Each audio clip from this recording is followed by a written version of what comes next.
Welcome to Talkin Maine with Tom Saviello, the Bowtie Boy, and my good friend Paul Mills. The first brother or the second brother, whatever you are. So we're going to talk. It's the holiday season. I wore my holiday suit, my Santa tie, and you got some stories to tell us about Christmas. So That's right. Well, how did Christmas come to Maine? Well, it came to Maine to some extent through immigration. By the the first place, got to lay a little bit of groundwork. We did not observe Christmas when we first became a state or even under Massachusetts. Really?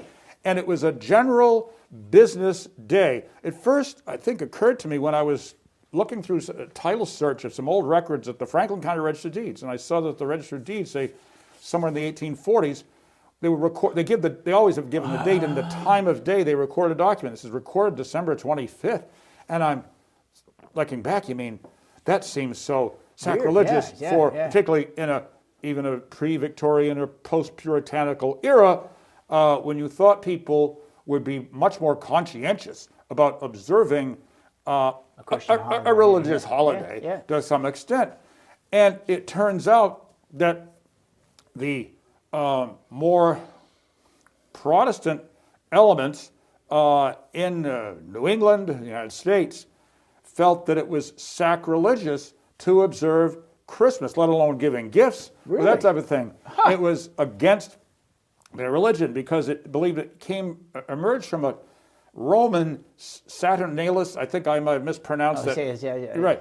Observance in a heathen culture to celebrate really the winter solstice, because it does fall so close to the first day of winter, the shortest day of the year, and that there were these celebrations that were considered to some extent pagan. And that some of the early Puritans, Protestants, Pilgrims in America felt that they may have had a point. It was not very ascertainable exactly when Jesus was born, one way or the other. And even today, there are some cultures in the world that observe it somewhere around January 6th, and that type of thing. And so to move toward when it came about, gradually, there were voices. For example, in 1823, an editor of the congregational publication, The Christian Mirror, asked his readers to be less judgmental toward those who observe the day in some fashion. And in 1824, in keeping, however, with the non-observance of it, Maine afforded Sundays only days of public fast or Thanksgiving. So what happened was Sunday was always, at least in the Christian Protestant culture, a day, a holiday, and then certain days of Thanksgiving. So that what they would do is observe Christmas on the Sunday, or if it fell on a Sunday, they could observe it, or? No, I don't think they observed it at all. No, all I'm trying to say is there were 52 Sundays in a year, right? Gotcha. And so those dates. And then a few years later, 1836, they officially declared certain legal holidays. Christmas was not one of them in 1836. Instead, get this, only the 4th of July and election days. Election day, yes. I remember when election day was a holiday back then. Well, it was. Well, in our time, not in a way it was. What happened was, in election days until somewhere in the 1980s, stores were prohibited from selling alcoholic beverages because it was considered you might some candidate, right? Yeah. And the court systems were closed.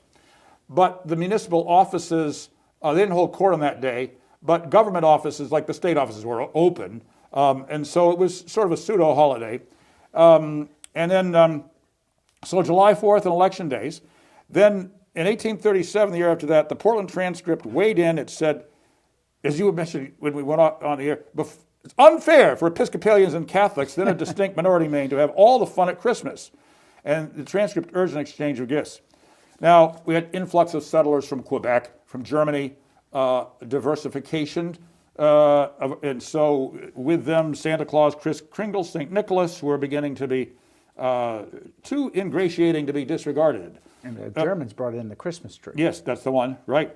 A Christmas tree was spotted in Farmington in 1840. Uh-oh. Even though Thanksgiving... I bet you it was at Walter Gooley's farm. He probably had it. That's right, Cowan Hill. Even though Thanksgiving joined the list of official Maine holidays in 1841, Christmas was still not among them. So we have a third holiday. Really? And then In 1843, Charles Dickens did his part with the moving story of Scrooge and Tiny Tim. And then 1852, it was still slow to do anything about it because what they did was they simply said they added Christmas to the list of holidays that would occasion an acceleration of a 3-day grace period on notes and debts. Maybe 2 days if the third day fell on it. So instead, therefore, people were at a disadvantage with Christmas. They still were adhering to it. Finally, it's 1858. Christmas was added to the official list of legal holidays in Maine, and it mandated the state court system be closed on that day as well. Took that long. Wow. Yeah, and we still have, as we know, there is legitimate division of authority even within the Christian religion. We do have certain elements that do not observe Christmas today, and certainly, whether it's Seventh-day Adventist or Orthodox Jews, the Sabbath sometimes falls on Saturday, so there was a used car dealer in Portland who closed his dealership on Saturdays and opened on Sundays, and he was prosecuted for opening on Sundays, and he was exonerated because there's a provision of Maine law. Well, car dealers still don't sell on Sunday. Right. I don't think they want to. They don't want to. That's correct. So anyway, he was exonerated. He was acquitted because there's a provision in Maine law that was enacted about 1961 that said that if you conscientiously observe Saturday as the Sabbath, you can open your car dealership on Sunday. But of course, the quid pro quo is you've got to be closed Saturdays. Yeah. And he was a Seventh-day Adventist. So that happens. Now we have Christmas. Is of course, comes near the end of the year, and when until 1752, and even at the time of George Washington was born in the 1730s, we had a different. New Year began March 25th, and it didn't begin. Yeah, and the last full month of the year was February, which is one of the reasons we have the sort of the leftover amounts, and it came from the fact that Pope Gregory XIII, as early as about 1583, it was considered that the days of the year were getting out of sync with the seasons. That's because they didn't really they had too many leap years. Since somewhere like 45 BC, when Julius Caesar established what's called the Julian calendar, they had to have leap year, and they did.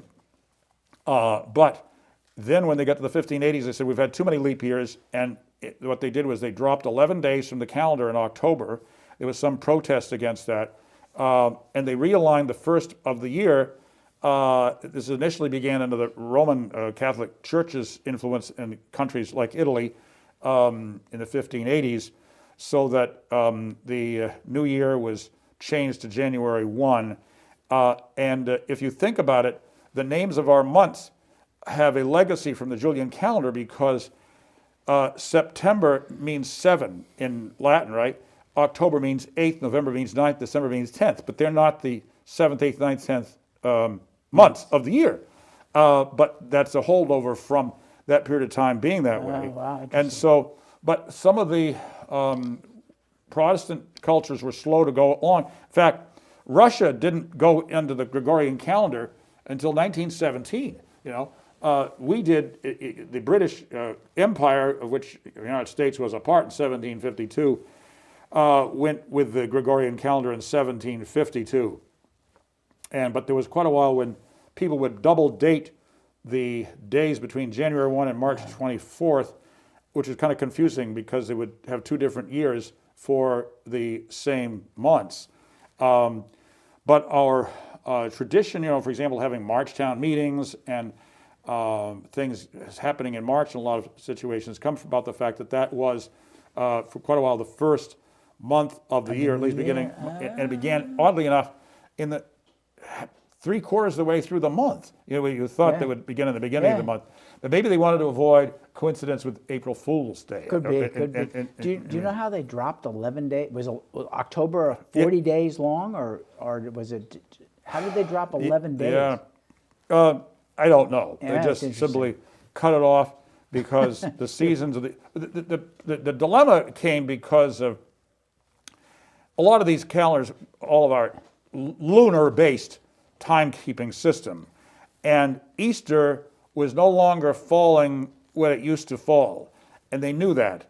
And I don't remember if it was falling too much into the winter or what. And so they said, well, we've got to sort of bring Easter back to where it had been, which is like a March, April kind of phenomenon. And so they determined, not only they dropped 11 days, but on top of that, what they did was they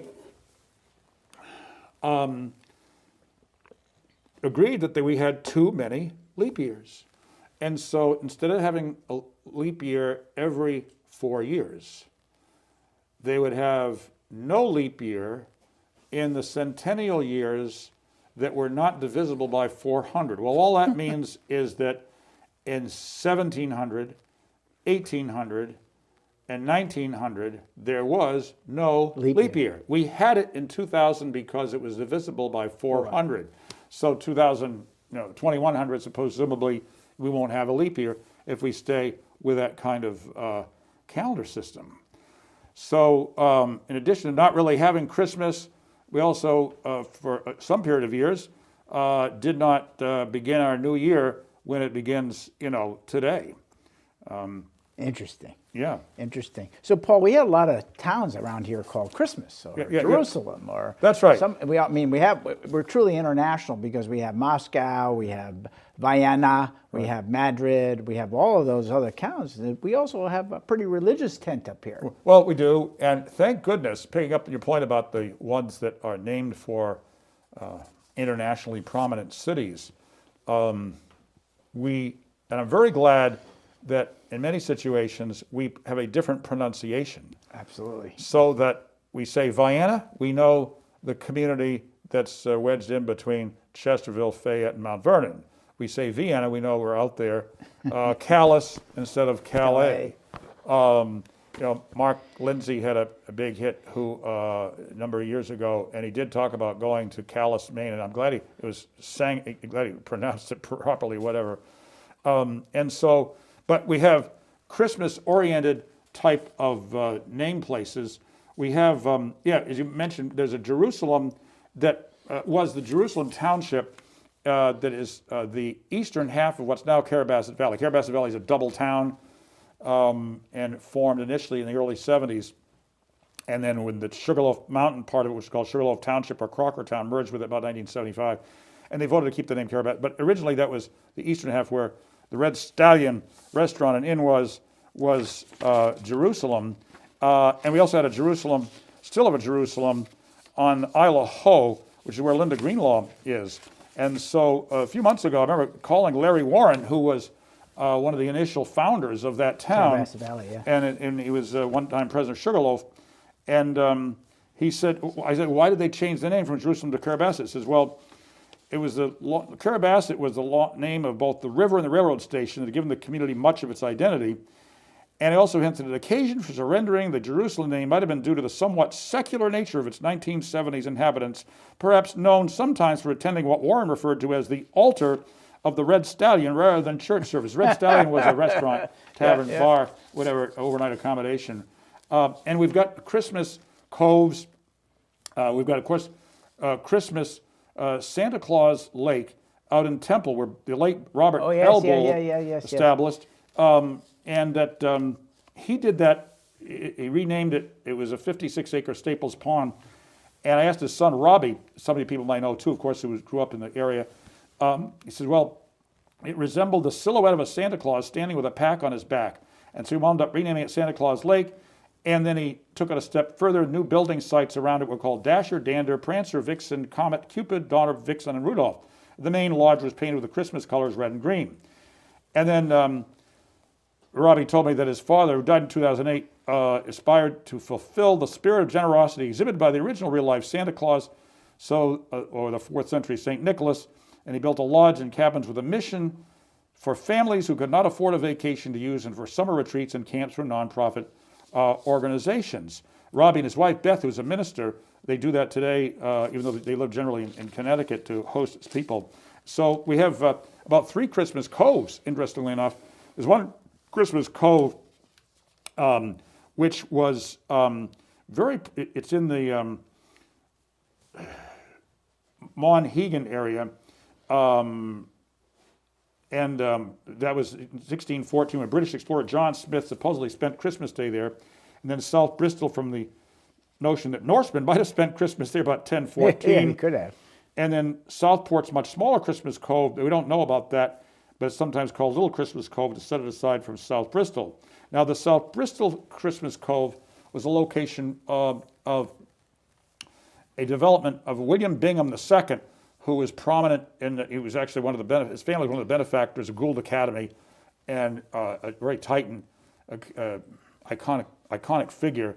And back in the late 1930s, Ed Muskie, who later became Secretary of State, U.S. Senator, of course, was having trouble getting a second year of law school financed, partly because he was getting C's and he didn't qualify for a scholarship for his second year at Cornell. He'd earlier gone to Bates, but this is Graduate School of Law. And so he went to Dr. Farnsworth, who was the plenipotentiary for William Bingham II, at Christmas Cove, South Bristol, I guess it was, yes. And he asked for a loan. And so he got a loan, spent several hours for $900, so he'd get through the next year. And he came back a year later and got another $1,000, so he got through the 3 years. Because otherwise, Muskie's plan was to drop out of law school and accept a teaching position at Mars Hill High School near Presque Isle. No kidding. So it was a turnaround for the career that he had. Right in, yeah. And then Farnsworth was very